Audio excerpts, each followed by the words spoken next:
Nero की कहानी तारीख के सबसे मुतनाज़िया, जालिम और पागल बादशाहों में से एक की कहानी है। ये एक ऐसे शहजादे की दास्तान है जिसे 16 साल की उम्र में दुनिया की सबसे बड़ी सल्तनत का मालिक बना दिया गया, लेकिन उसने अपनी सारी ताकत अपनी माँ को कत्ल करने, रोम को जलाने और खुद को एक अजीम आर्टिस्ट साबित करने में सर्फ कर दी।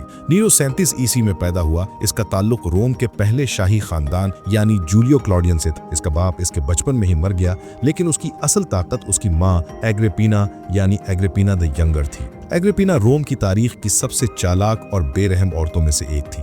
इसका सिर्फ एक मकसद था, अपने बेटे नीरो को बादशाह बनाना। उसने अपने चचा, उस वक्त के बादशाह क्लॉडियस को वरगलाकर उससे शादी कर ली। उसने क्लॉडियस को मजबूर किया कि वो अपने हकीकी बेटे ब्रिटानिकस की बजाय नीरो को अपना वारिस नामजद करे। जब एग्रिपिना को यकीन हो गया कि नीरो का रास्ता साफ है, तो 54 ईस्वी में उसने मुबैना तौर पर बादशाह क्लॉडियस को जहरीले खुम्बियों से कत्ल कर दिया। सिर्फ 16 साल की उम्र में नीरो रोम का शहंशाह बन गया। नीरो की हुकूमत के पहले 5 साल, जिसे क्विंक्वेनियम कहते हैं, बहुत अच्छे गुजरे। इसकी वजह नीरो नहीं बल्कि उसके 2 उस्ताद थे, सेनेका एक अजीम फलसफी और बरस एक वफादार फौजी कमांडर। इन दोनों ने नीरो को काबू में रखा और सल्तनत के मामलात बेहतरीन तरीके से चलाए। लेकिन ये सुकून ज्यादा देर नहीं रहा। नीरो जवान हो रहा था और उसे अपनी माँ एग्रिपिना की हर बात में मुदाखलत पसंद नहीं आ रही थी। एग्रिपिना को भी एहसास हो गया था कि उसका बेटा उसके हाथ से निकल रहा है। उसने नीरो को धमकी दी कि वो असली वारिस यानी ब्रिटानिकस को तख्त पर बिठा देगी। नीरो ने फौरन अपने 14 साल सौतेले भाई ब्रिटानिकस को एक दावत में जहर देकर मरवा दिया। अब उसके रास्ते में सिर्फ उसकी माँ थी। नीरो ने अपनी माँ को मारने का एक ऐसा मंसूबा बनाया जो किसी फिल्म की कहानी लगता है।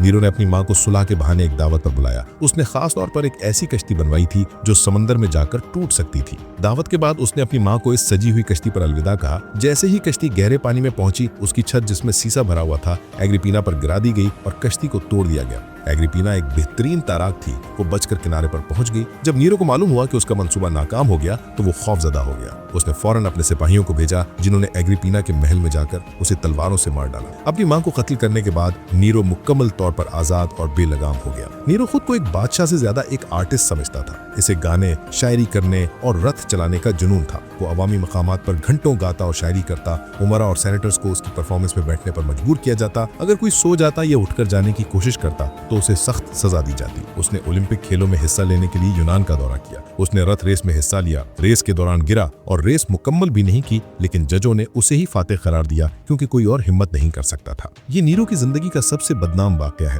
64 ईस्वी में रोम शहर में खौफनाक आग लगी जो 9 दिन तक जलती रही और शहर का बड़ा हिस्सा राख बन गया। एक मशहूर अफवाह है कि जब रोम जल रहा था तो नीरो अपनी बांसुरी या वायलिन बजा रहा था। सच्चाई ये है, जब आग लगी तो नीरो रोम में नहीं था, लेकिन वो फौरन वापस आया। उसने आग बुझाने की कोशिशें की और बेघर लोगों के लिए अपने महलात खोल दिए, लेकिन अफवाह इसलिए फैली क्योंकि आग बुझने के फौरन बाद नीरो ने जली हुई जमीन के एक बहुत बड़े हिस्से पर अपने लिए एक शानदार महल बनाने का ऐलान कर दिया, जिसका नाम डोमिस ऑरिया यानी सुनहरा महल रखा गया। लोगों ने कहना शुरू कर दिया कि नीरो ने ये जगह खाली करवाने के लिए खुद आग लगाई थी। आग लगवाने का इल्जाम अपने सर से हटाने के लिए नीरो को एक कुर्बानी का बकरा चाहिए था। उसने इस आग का इल्जाम ईसाइयों पर डाल दिया, जो उस वक्त रोम में एक नया और छोटा सा ग्रुप था। ये रोम में ईसाइयों पर होने वाला पहला मुनज़्ज़म जुल्म था। नीरो ने उन्हें खौफनाक सजाएं दी। कुछ जंगली जानवरों के आगे डाल दिया गया, कुछ को सूली पर लटका दिया गया और कुछ को रात के वक्त अपने बागीचों में इंसानी मशलों के तौर पर जिंदा जला दिया गया ताकि उसकी पार्टियों में रोशनी रहे। नीरो का जुल्म, इसका पागलपन और इसके फजूल खर्च महल ने सबको इसके खिलाफ कर दिया। रोम के गवर्नरों और फौज ने इसके खिलाफ बगावत कर दी। रोम की सेनेट ने भी नीरो का साथ छोड़ दिया और उसे पब्लिक का एनिमी यानी अवाम का दुश्मन करार दे दिया, जिसका मतलब था कि उसे कोई भी कहीं भी कत्ल कर सकता है। नीरो भेस बदल कर रोम से भाग निकला और एक पुराने विला में छुप गया। जब उसने सुना कि सिपाही उसे पकड़ने आ रहे हैं तो उसने खुदकुशी करने का फैसला किया। वो इतना बुज़दिल था कि खुद को खंजर नहीं मार सका। उसने अपने सेक्रेटरी की मदद ली और अपनी गर्दन पर खंजर रखकर उसे धक्का देने को कहा। मरते दम तक उसके आखिरी अल्फाज थे, कोयलिस आर्टिफिक्स पेरो, यानी मुझ जैसा कितना बड़ा आर्टिस्ट आज मर रहा है। वो मरते दम तक खुद को एक मजलूम आर्टिस्ट ही समझता रहा, ना कि एक जालिम बादशाह। उसकी मौत के साथ ही रोम के पहले शाही खानदान यानी जूलियो क्लॉडियन डायनेस्टी का भी खात्मा हो गया।